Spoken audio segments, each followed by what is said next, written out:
সেটা আমরা দিব, ঠিক আছে। এবং এতে সবার বাড়িতে গরু আছে, ছাগল আছে, ভেড়া আছে, এগুলা বলতেছেন আদি, ঠিক আছে। আমাদের কার্যক্রমটা হলো এটা যে আপনি 4টা ভেড়া নেবেন, 4টা ভেড়া নেবেন, আপনি কিনবেন, কিন্তু টাকা দেবো আমরা। এখন আপনি যদি মনে করেন টাকা আপনি নিলেন আমাদের কাছ থেকে, নিয়ে কারিতাসে ঋণ পরিশোধ করলেন, আপনাকে আমরা টাকা দেবো, বোঝা গেল। আপনি 4টা ভেড়া নেবেন, 4টা ছাগল নেবেন, আমরা আপনাকে টাকা দিব, ওই টাকাতে আপনি ছাগল কিনবেন। ছাগল কিনবেন কি না, ওই ছাগল কেনার ভাউচার আমাদেরকে দিতে হবে, ঠিক আছে। কারিতাস এরকম একবার ছিল না, যদি আপনাদের আদিবাসীদের মধ্যে ফ্রি দেয়, ফ্রি তো বোঝেন, আজকে ফ্রি দিবে গরু, পরের সপ্তাহ হাটে যাবে বিক্রি, এটা হয় না, হয় না। বিদায় আমরা আপনাদেরকে ফেরতযোগ্য হিসাবে যেটা দিব সেটা ফেরত নিব, যাতে আপনাদেরও কষ্ট হয়, যে আপনাদের জিনিস হবে, টাকা আপনারা পাবেন, দাদা ভালো টাকা আপনারা পাবেন, ঠিক আছে। এই যে আপনারা ছাগল পালন কীভাবে করবেন, ভেড়া কীভাবে পালন করবেন, মুরগি কীভাবে পালন করবেন, হ্যাঁ, যেমন ধরেন দেশি মুরগির যদি একটা উদাহরণ দেয়, দেশি মুরগি আপনি যদি, এই যে সবারই ঘর বাড়ি আছে না, তোড়া তো চিনি আমরা, তোড়া জাল, চতুর্দিক দিয়ে 4টা খুঁটি তো বুঝি, খুঁটি পুঁতে জাল দিয়ে ঘিরে দিলাম, আর কিছু লাগে না, জাল দিয়ে ঘিরে দিলাম, বারান্দার এক কোনায় ওইখানে 20টা মুরগি পালন করবে। ওই মুরগি যেন সকাল সন্ধ্যা বের হতে না পারে, ঢুকতেও না পারে, ওইখানেই খাদ্য দিবেন, ওইখানে সব কিছু দিবেন। এতে কি হবে, বাইরে যদি বের হয় তাহলে ওই মুরগিটা বিভিন্ন আবর্জনা খাবে, পোকামাকড় খাবে, ব্যারামে মুরগি শেষ, ঠিক আছে না। এই কারণে ওর মধ্যে আপনাকে রাখে কী করতে হবে, লালন পালন করতে হবে, ওর মধ্যে খাদ্য দেওয়ার মধ্যে কখন কোন ভ্যাকসিন দিতে হবে, কখন কোন দিতে হবে, আমরা সেটা আপনাদের দেবো।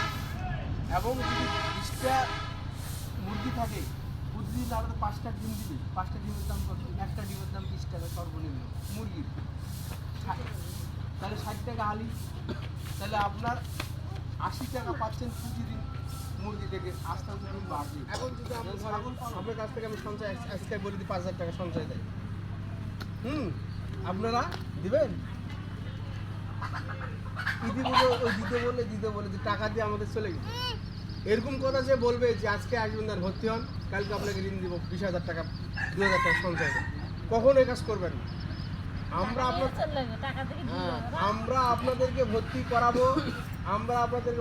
করাবো, করে আপনার 1 সপ্তাহ, 2 সপ্তাহ, 3 সপ্তাহ সঞ্চয় চালাবেন, অনলি 100 টাকা করে, 3 সপ্তাহ অনলি 100 টাকা করে সঞ্চয় দিবেন। তারপরে আমরা দুইজন করে সবাইকে, যারা টাকা নিবে, ঋণ নিবে, যেভাবে বললাম ছাগল কিনবে, ভেড়া কিনবে, যারা নিবে তাদেরকে আমরা, যদি এখানে 10 জন সদস্য হয় 10 জনকে টাকা দিই। যদি এখানে আমরা 3 সপ্তাহে আপনাদের 10টা সদস্য হয়, তাহলে 3 10 30,000 টাকা জমা হবে। 3 সপ্তাহ পরে যদি একজনকে আমরা 20,000 টাকা ঋণ দিই, তাহলে এখানে আমাদের টাকা বেশি থাকলে না আপনাদের টাকা বেশি থাকবে, তাহলে এই সংস্থা বা এই প্রতিষ্ঠান পালে তার কোনো সুযোগ আছে। সেদিক থেকে আমি, যদি আপনারা মনে করেন যে আমরা বাড়ির পাশে আমাদের অফিস, বাড়ির পাশেই এখানে না, যে আপনাদের দেখেননি আমাদের অফিসটা কিন্তু আমরা উদ্বোধন কেবল করতেছি, এখনও এর প্রথম কথা বলতেছি আপনাদের সাথে। আমাদের কিন্তু অফিসে আছেই, এই যে আমাদের শিশা আছে, নজিপুর আছে, বোতলগাছি আছে, পাহাড়পুর আছে, সাপাহার আছে, জয়পুরহাট আছে, এগুলাতে কিন্তু আমাদের অফিস আছে। এখন এই যে কথাগুলো বললাম, এরা যদি করা হয়, এই যে আপনার ছেলে মেয়ে, ছোটো ছোটো বাচ্চা, যেমন গর্ভবতী মা শিশু, একটা গর্ভবতী মা শিশু যখন একটা মায়ের গর্ভে সন্তান আসে, ওই সন্তান, ওই গর্ভবতী মাটা সুস্থ আছে না অসুস্থ আছে কীভাবে বুঝবে? ওর ট্রিটমেন্ট আপনি করতে পারবেন, বাড়িতে বসে থাকে, এটা তো আপনাকে জানতে হবে। যেমন একটা গর্ভবতীর মায়ের পেটে যেমন সন্তান আসবে, প্রতি মাসে ওকে ওজন করতে হবে, ওজন মানে মাপতে হবে। যদি 1 থেকে 1.5 কেজি ওজন বৃদ্ধি হয়, তাহলে বোঝা যাবে যে ওই গর্ভবতী মা এবং সন্তান সুস্থ আছে।